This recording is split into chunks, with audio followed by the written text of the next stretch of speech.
Haidamai, welcome. You're listening to People, Planet, Food. Conversations about food, fibre and biomaterials that you could collectively refer to as the bioeconomy, that I hope are both a cause for optimism and a call to action. I'm Roger Robson-Williams, the Chief Sustainability Officer here at Plant and Food Research Group of the Bioeconomy Science Institute. I'm interested in understanding what a sustainable bioeconomy looks like. In this podcast series, I talk to a wide range of people who have something interesting to say about this. In this episode of People, Planet, Food, I'm really excited to be talking with Jay Crangle, who's the head of ESG, and Mike Burrell, who's the CEO of the Sustainable Business Council. Welcome, Mike and Jay. Thanks, Roger. Great to be here. So, Mike, what is the Sustainable Business Council and what does it do? So the Sustainable Business Council celebrated its 25th anniversary last year. We were founded back in 1999 by a group of business leaders who were interested in driving sustainable action through business here in New Zealand. They went abroad, looked at other models overseas, and were very inspired by the World Business Council for Sustainable Development and took that model here to New Zealand.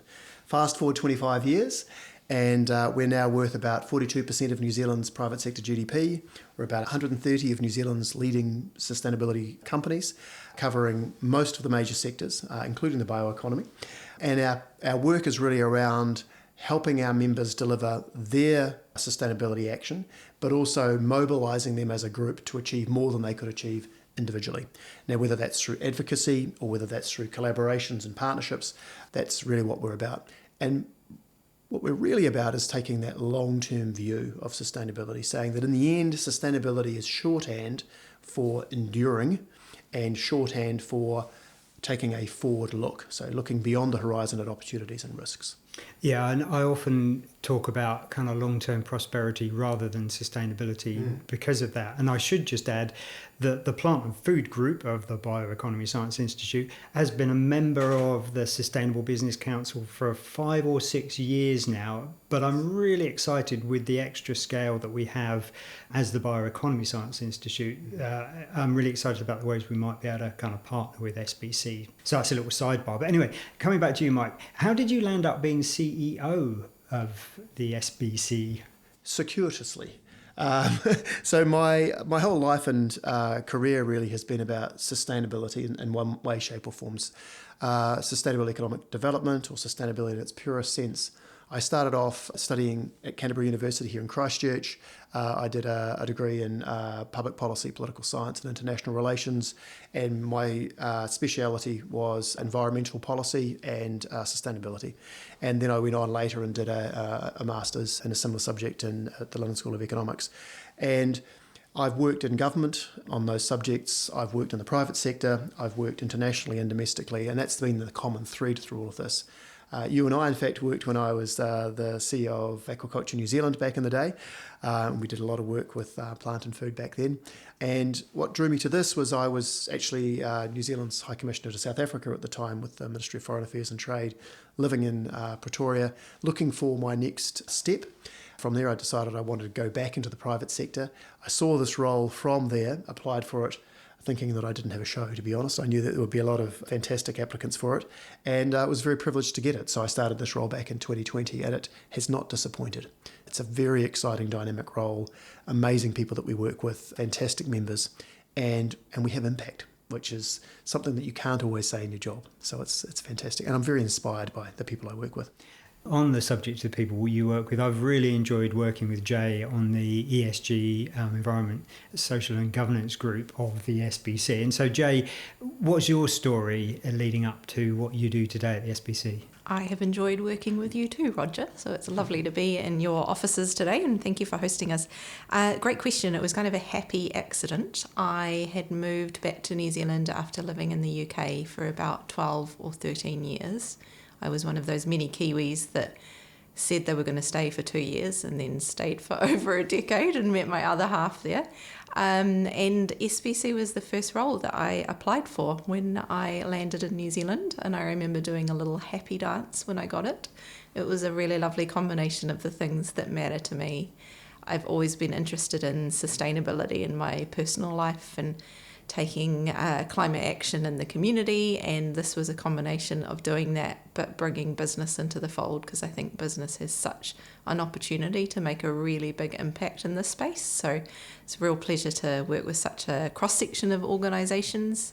I'm also really interested in partnership building. It's been a key thread throughout my career. I've worked in policy organisations, membership organisations, community, youth justice, Cancer Research UK, but the two things that run through all those roles is a focus on building relationships with others, communicating complex things, and doing everything I do with a focus on impact and purpose. So as well as being a happy accident, it's a happy combination of all of those things. Thanks both for kind of sharing something of your kind of history. I guess we've got to ask the question now, I mean, what is sustainability? We're talking about a sustainable bioeconomy. We kind of hinted at it in our conversation a moment ago about the kind of long-term prosperity angle, but who wants to have a pop-up? How do you define sustainability? Will you mark us out of 10 at the end, Roger? That's what I'm slightly concerned about. Absolutely. You'll hold up a sign that says 10, hopefully. I think both of you have encapsulated it well. It's about long-term value creation, taking a long-term focus on your business and looking at how you're going to be resilient as an organisation. And it's about combining the 3 Ps, the people, the planet, the profit, in order to do that, and finding a balance between those 3 parts of the pie chart. Where I see businesses really excelling is when they go beyond just reducing harm and they focus on regenerating their community or the environment. That is the essence of sustainability for me. It's building back what we may have lost in community, people and planet to leave things in a better state than we found them.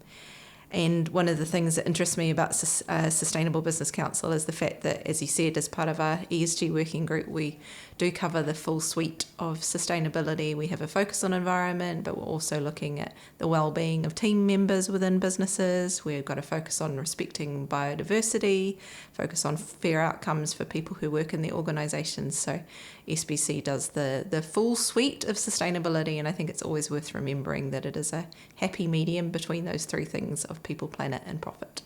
Yeah, and I think it's really, really helpful to be reminded that sustainability isn't just about environmental issues. Obviously, we are facing some real existential challenges in that space, but it's very much about people and about governance structures as well. And I really value a lot of the work that you do across all of those things. And I'm thinking at the moment, particularly the work that you're helping coordinate on human trafficking and how businesses respond to that particular threat. So thanks, Jay. I am holding up a card with a 10 on it. Thanks, Roger. Your check is in the post. I guess, you'd hope the head of ESG would have a pretty good answer to the question. But without wanting to descend into a slough of despond, I'm going to have to make a quick side trip to the planetary boundaries and just acknowledging that the planetary boundaries, this kind of globally recognised definition of the health of the planet, looking at 9 different life-supporting systems that people and our economies depend on. We're heading towards or have transgressed most of them. And Mike, I'm just interested in what you're seeing in terms of the business response to that kind of existential threat that we're destabilising our biosphere, which will have all sorts of knock-on effects in terms of how our economies operate. And I think I'd start that by saying, Roger, that you've got to remember we're a piece of the pie here, using the pie analogy again, which is we're 130 companies. We are a big chunk, it's over 40% of GDP wrapped up in that group, but that's not all companies. Yeah, but certainly for our companies, I'd start by saying they're taking it very seriously.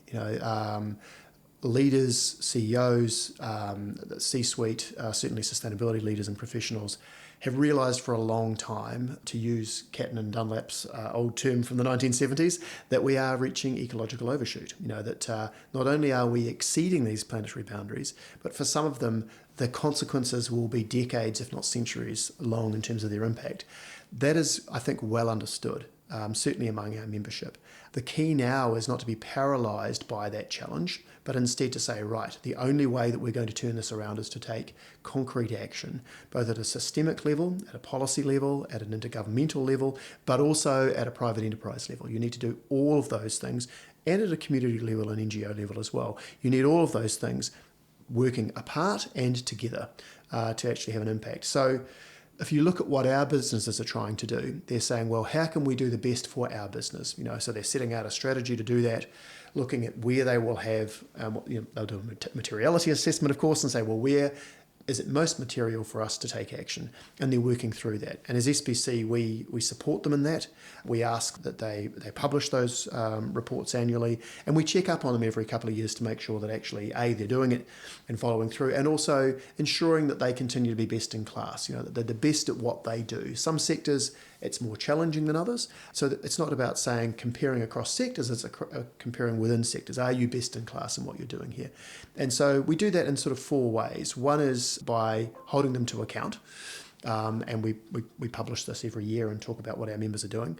But the second is to celebrate what they're doing, because you talked about despondency. There is a real challenge here, which is that if you get the tone of this wrong, then it leads to nihilism. Why should we do anything? We throw up our hands and we walk away, And we're seeing some of that nihilistic behaviour internationally at the moment, And nihilism is the grandfather of fascism. That's where nihilism leads to, right? It leads to global warfare is where nihilism takes you. So what we're saying is this is the antidote to that.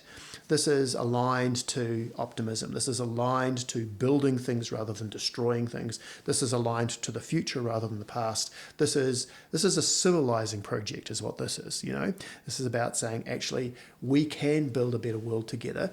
And the only way that we're going to do that is by acting the best that we can as individual companies and as individuals, but also working collectively where we can. Yeah. Now, that can sound rather idealistic, but if you look at what we have all done, particularly in Western democracies over the centuries, when we do that, we do better. We become wealthier, we become happier, we become healthier. And when we don't do that, then we go in the other direction. And at the moment, we're going a little bit in the other direction globally. So I think that this journey that we're on at the moment with sustainability is more important than ever. So bringing it back to our businesses, what does that look like? It means that they're delivering their own particular agendas, but they're also looking for areas of commonality.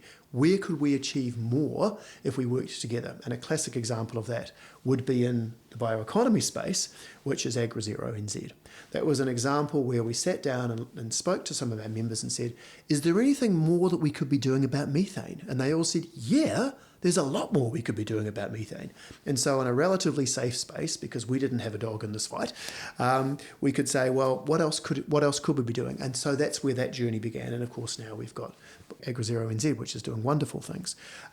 We've done similar things in transport. We've done similar things in energy over the years. And looking forward, we're looking to do similar things in nature as well. And so that's one space. And the other is the voice of these companies. Where you see positivity and you reflect that back into the membership, that gives people energy. It introduces this wonderful concept of hope, makes people realize it can be done. It's quite practical. We can do this thing. We can do it together. So bringing people together so that they've got hope, so that they've got others that they can work with and work their way through is really important. And also then reflecting that outwards through voice is really important. And that's where our voice as an organisation, our voice as a group of companies, both to government and to the public, is really important. And interestingly, over the next 6 months, you're going to hear that voice a lot more, because that other narrative around the opportunities that are presented to New Zealand is really important. So I'll just finish on one thing there, which is that we don't talk enough about opportunities. And for me, if I think about where a low carbon economy takes you, it takes you to a really exciting place. It takes you away from the 19th century and into the 21st century. It takes you into an area of rapid growth rather than slow growth, high income rather than low income, high skills rather than low skills. All of the things that New Zealand wants to be are exactly aligned with where you get to if you chase after what a modern economy looks like. And that's why we're saying there's complete alignment between sustainability and growth. They are not distant cousins. They are twins, intertwined together, working together. Yeah. And so that's what you're going to hear from us over the next few months, really, when we start talking about what the growth proposition of sustainability is. You touched on a whole bunch of things that I'd really like to have more time to explore, but one in particular I want to pick up on is that balance between optimism about what is happening and what can happen, without being kind of overly sort of Pollyanna-ish and ignoring the fact that, you know, we are really getting into quite an urgent predicament as a species. And I mean, that's something personally that I sort of struggle with. And so I'm interested in some of the signs in business that give you hope. And just before leaving both of you with that question, just a kind of further observation on that is that, you know, normalizing action on sustainability in business and in one's personal life is a really powerful tool, because we're social animals and we kind of see what other people are doing and we want to kind of to some extent conform with our tribe. So I think for me a really useful function that you serve as an organisation is saying, hey, this is just what competent leaders pay attention to. It's just part of the package, and that kind of normalization piece. And, you know, frankly, you're a bit odd if you're not all across this. And just, I will shut up in a minute, but a lovely example of this, I've just recently finished the Planetary Accounting Practitioner course, which is basically helping you to link those global Earth system science boundaries and the budgets we have for, you know, for carbon and the extent to which we need to reforest and so on at a global scale, with the impact that your individual business or product is having. So I think it's a really powerful tool. I've just finished that course, but my point being that amongst that first cohort, there was a CEO of an organisation that doesn't have a specific responsibility for sustainability other than the fact that they're the CEO, and they took time out of their incredibly busy agenda to upskill themselves in that particular methodology, and that's the kind of thing that gives me hope. Anyway, people want to hear from you folks. Optimism, business, what are you seeing?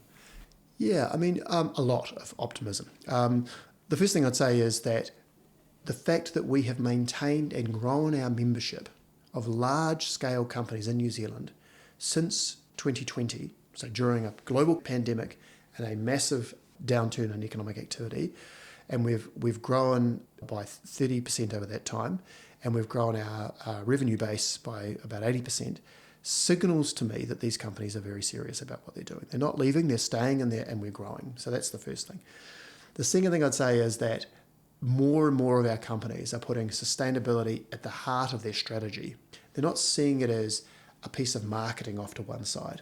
They're seeing it in the same way that they view health and safety, which is that you wind it through your business. It needs to be at the board table. It needs to be at the executive suite. It needs to be wound through what you're doing. Why?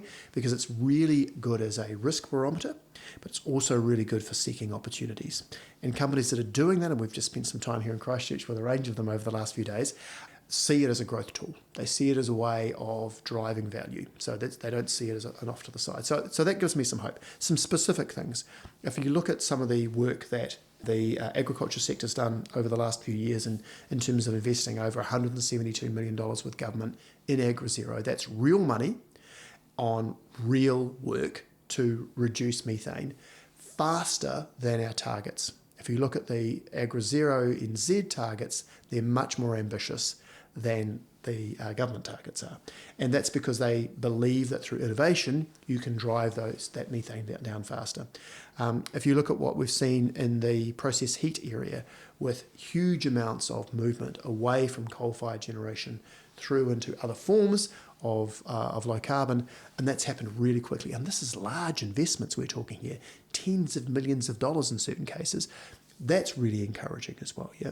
If we move sectors for a second and we start talking about transport, you know, we've seen a big uptick in New Zealand in investment into the EV sector, and we've still got a long way to go, but we actually have moved quite quickly. What that shows is get the incentives right. And by incentives, I don't mean money. I mean just the framework right, the policy framework right. And Kiwis will do the right thing. They'll move quickly towards that. We've seen the same thing happen in heavy freight as well. Huge interest in moving into alternative fuels there. Yep. And then if we move across to the circular economy, massive interest within our companies in doing the right thing in terms of reducing their environmental footprint by utilising systems that drive down resource use. Yeah. And then I suppose one of the most exciting things for me is the interest in the social sustainability side. You know, when we decided that we weren't going to lean into modern slavery and do something about that, the voice back from our members was, we want you to. This is really important that New Zealand gets with the global program, and we do not tolerate the abuse of children and of others in the manufacture of our goods and anything else that we might be importing or exporting for that matter. And so that was a real sign to me that we've matured as a set of companies, and we can see that sustainability goes beyond just the environment. It is, as Jay was saying earlier, about prosperity and people and planet as well. The other thing that gives me cause for hope is if I look globally, and I'll just give you two quick examples. The announcement by President Xi about a month ago that China is now moving to bringing in mandatory climate reporting for its companies on its stock exchange. That is a huge shift. That means now that fully half of New Zealand's export destinations, so all of Europe and China as well, are now demanding that of their companies. That tells you where the world is going, and in fact shows you that what's happening in the United States is out of kilter with where the rest of the world is going. This is massive for New Zealand. And if you look at our closest trading partner, Australia, you'll see that they're doing the same thing. Yeah. So that drive towards accountability and transparency is really important. Now, has that led to a whole lot of work for many of our members and quite a lot of investment to get their systems set up? Absolutely. Could we have done it more efficiently? No doubt. Should we have spent less money on this? Probably. But is it really important for long-term value? Absolutely critical. If you want to access these markets and these customers, then you better have your books in order and you better be able to show where your impacts are. Yeah? The other story I would tell is being at COP29, not the last one, the one before, and watching the money arrive.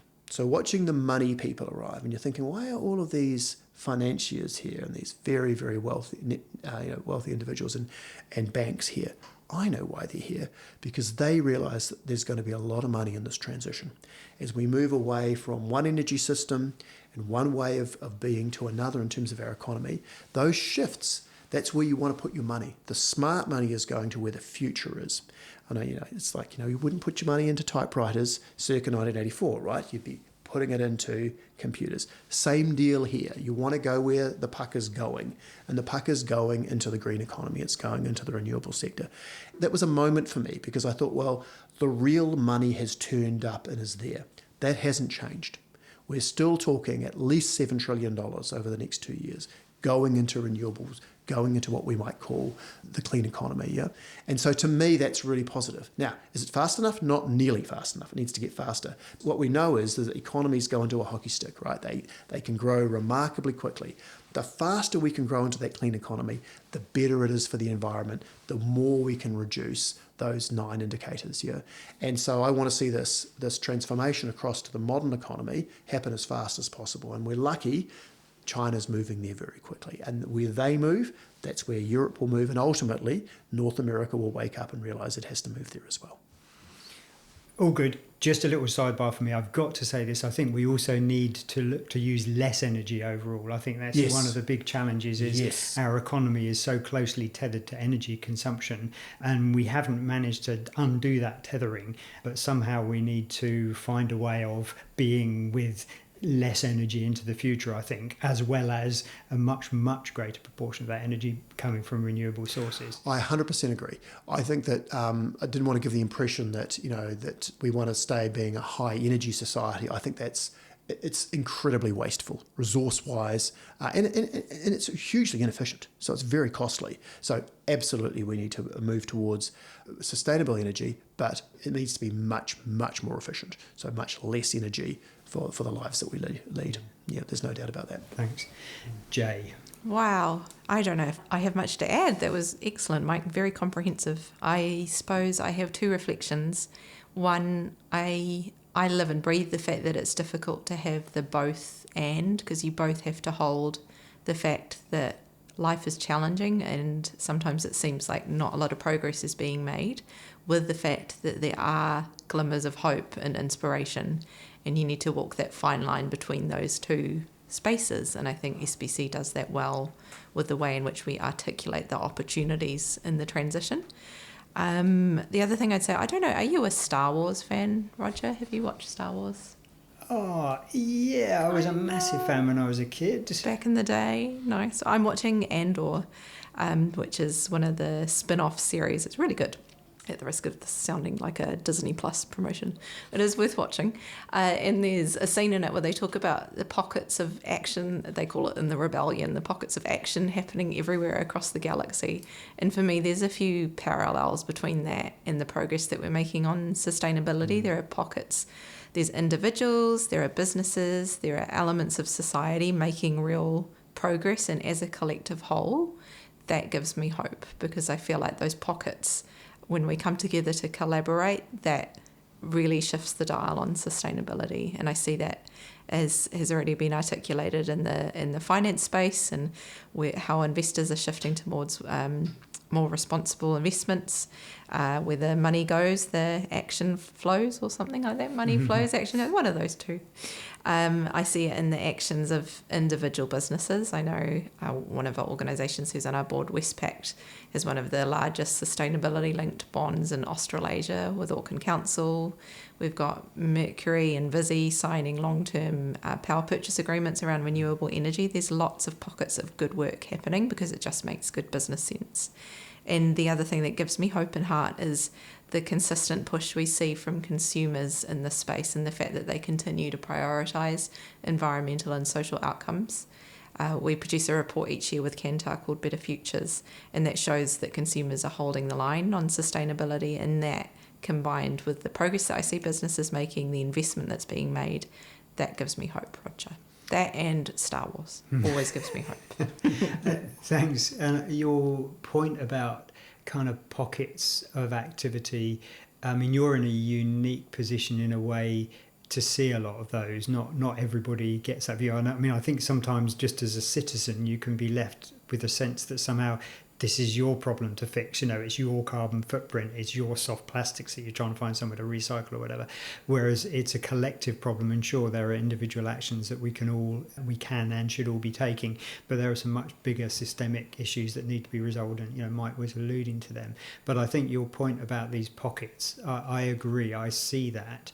I guess, and a build on that for me, and I'm interested in whether this resonates with you, is the sense that you can feel overwhelmed by the need to fix some of the big systemic problems, which frankly individuals and even an institution like the Sustainable Business Council can't do. But what we can do is do our bit to nudge some of the starting conditions. And I'm just wondering, Jay, if you got something more to say on that, because you're quite hands-on in the work that you do with the business community, and I mean you're literally facilitating kind of workshopping sessions around things. I just wonder if you could share a little bit more of some of the real hands-on things that you've been involved in that you're kind of excited about and maybe seeing bear fruit. Great question, Roger. I think, yes, you're right. I think although it is the responsibility of society and systems to create the large-scale change we need, it's also important that people feel part of those societies and systems. So there's a bit of individual and a bit of large-scale system change for me. But in terms of pockets of activity at SBC, I don't know why this podcast is sponsored by the word pockets, but that's okay, I'll roll with it. As Mike alluded to, we are doing quite a lot of work in supporting businesses to measure, mitigate and prevent their risks in modern slavery. So understanding how, when you're at the bottom of the world and part of a very complex global supply chain, what can you do to influence your suppliers and make sure they're doing right by the people that they are working with. We do quite a lot of work in climate action space, and we run a lot of communities of practice which look at specific areas of climate and nature. So how can a business prepare for climate-related disclosures? How can they better understand their interdependencies with nature?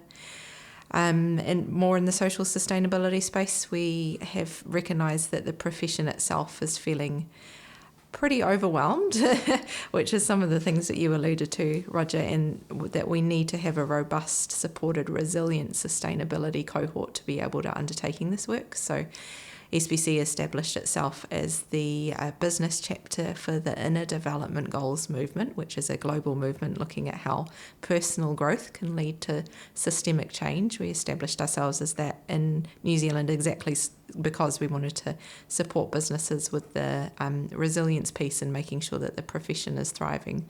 Because coming back to my point about it being individuals and business, if we don't have thriving individuals within companies, we're doing them a disservice and they're not able to continue to influence others and build this momentum. We need to be taking care of them as people as well. And so it's a real pleasure working at SBC because you do manage to peek behind the curtain of so many businesses and see so much fantastic activity going on, but you also manage to coalesce them around shared issues, whether that be social sustainability challenges or climate and nature. So Jay, could you just add a bit about some of the resources, the kind of toolkit that you've put together for, I mean, not just SBC members actually, I think it's in the public domain, a lot of that information.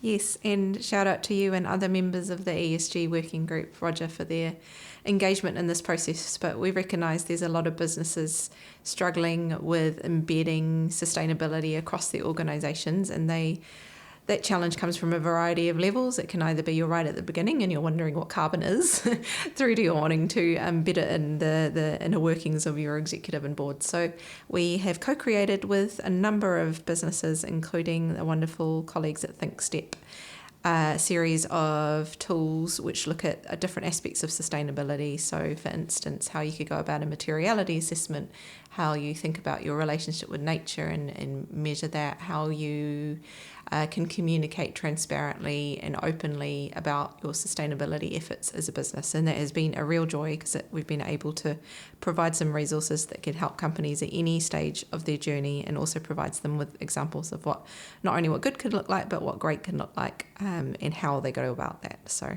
it's been a passion project of mine, Roger, and a delight to work with you all on it. And look, as somebody working in a sustainability role in an organisation, it's just enormously useful to be able to dip into when you need a quick, I need to respond to somebody on this. Yes, of course. So I do very frequently visit that, genuinely. And I will say, other membership organisations in the sustainability space are available. SBC is a particularly good fit for us just because of scale. And actually, I will also just add, Mike, you alluded to this earlier, that you kind of hold your members accountable for progress on sustainability. And when we were looking as an organisation, Plant and Food was looking for an appropriate organisation to connect with in this space, that was a real strength. We really valued that to keep us honest. Anyway, I'm sure you've got something else you'd like to say on the... Yeah, well, I suppose do take a look at our website and have a look at our new annual plan, because in there what we've done is we've set out some member stories so you can get an idea of the sort of things that our members are doing, but also there's a lot in there around the opportunities for involvement. So you'll see the kind of 8 key areas that we're focusing on through our 3 pillars, on the social sustainability side of things and the environmental sustainability side of things and governance. And we look at communities of practice, collaborations, education, events, research, sharing of information, all that really great stuff. And there's a lot of information there. But the thing I wanted to say was we're also the New Zealand representative for the World Business Council for Sustainable Development, which gives us enormous advantage in the sense that we've got this 350, 400 person organisation producing this fantastic material, tools, training, online education, reports, all sorts of inspirational stories.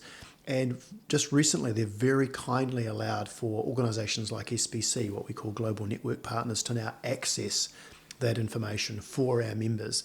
And what this means is that rather than having to pay the tens or hundreds of thousands of dollars that you have to pay to belong to the World Business Council, you can belong to your local chapter and access about 80% of that information, which is very, very generous of the World Business Council to do that.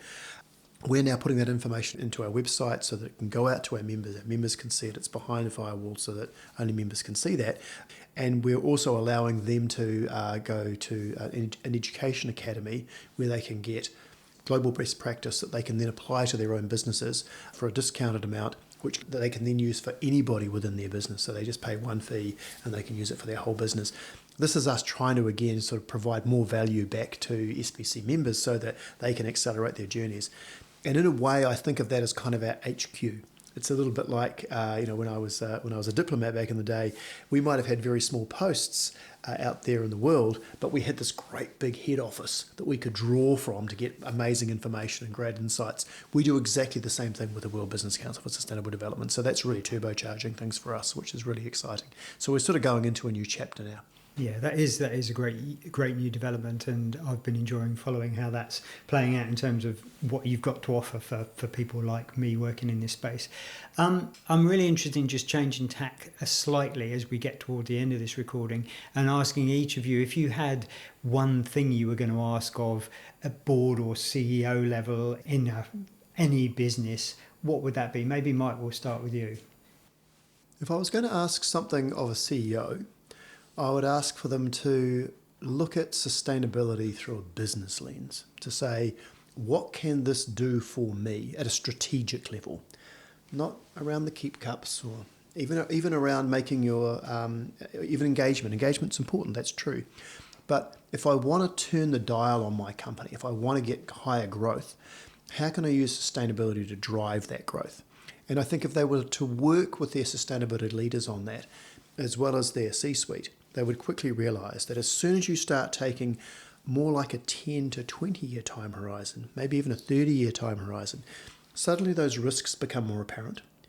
But also it brings into sharp focus where the super trends are, where you need to be next, where those opportunities are. And that completely changes the conversation. It moves it from being, this is an annoyance that's kind of to one side, it's just a cost, to saying, this is critical, this is mission critical to what we're trying to achieve here, and this will drive our future growth. If I could just ask for that, see this as essentially a forward program of opportunity. If you start doing that, completely changes the way that you see sustainability. Jay? To build on that, I think as well as looking forward, there's also something about how you lead when you're an executive or board member, and how you show up for your business, and how you empower your teams to use sustainability as an opportunity to do things differently and to innovate. And that requires you as a leader to lead with courage and lead with transparency, and to lead in a way that, exactly as Mike said, focuses on what are the opportunities in this space? How can we differentiate our business? How can we do the right thing by people and planet, not only because it's the right thing to do, but because it makes good business sense? And how do I curate a culture as a director and a leader that allows that to happen? So I think it's as much about forward looking in the what you do as it is about how you lead within your organisation. Thank you very much. Both really thought-provoking answers, and I'll be reflecting a bit more on those. Thank you. To wrap things up, do both of you have a recommendation for a bookcast or a documentary or a podcast and a bookcast? What is that? I suppose it's an audio book. Anyway, you get the picture. Mike? Yeah, I was thinking about this. I actually would recommend a book, and I would take people all the way back to 1962, and I would really recommend Rachel Carson's Silent Spring. It's the most prescient book I've ever read, and I go back to it about every 10 years, and every time I go back to her book, I'm moved by it, I'm in awe of it, and I'm reminded that the fundamentals of what we're trying to achieve here have been in place for a long time. We're building on some very big shoulders here. But mostly what I'm inspired by it. I'm inspired by the fact that a scientist could look ahead and see what was to come and what was needed to overcome it. And I would really recommend people read that book. I think it's an overlooked book. I think it's a work of genius. And I think more people should know about Rachel Carson. Agree completely. Jay? Other than my behind the scenes on Star Wars podcast, which is probably less relevant for this conversation, Roger, I'm going to do a shameless plug and say the Sustainable Business Council produces its own podcast where we interview people who have been in the profession and done great things about their journey to get there and the gnarly challenges that they're tackling within their organisations. It is called SBC's Sustainability Superstars podcast, and we can't wait to have Roger on it for our next season. And it puts a little bit of the people behind the movement into place, and tells the stories of the humans that are leading some of the great changes that we're seeing in Aotearoa. Great, thank you very much for that. And I would love to be a guest if you think I'm worthy of the always, of the opportunity. Roger, always. And I would just say, of my 3 top books, Rachel Carson's Silent Spring is number 1, The Limits to Growth is number 2, yes, and Small is Beautiful by Ernst Schumacher is number 3. There are lots and lots of other amazing books, and all 3 of those beg the question, what have we been doing for the last 50 years, 60 years? Yeah, we've been building the movement, I would argue. And interestingly, my dissertation was called Small is Useful. And we can have a conversation about that another time. Over lunch, perhaps. Look, it's been wonderful having a chat, too short a chat, but a chat with you both this morning. Thanks ever so much for your time and your insights. Have you given me a cause for hope? Yes, you have. Partly, and I often say this to guests, but because you're energetic, dynamic people doing important work in a useful way. So thank you for that. And the insights that you shared around the glimmers of hope, the bright spots that you're seeing, very much so.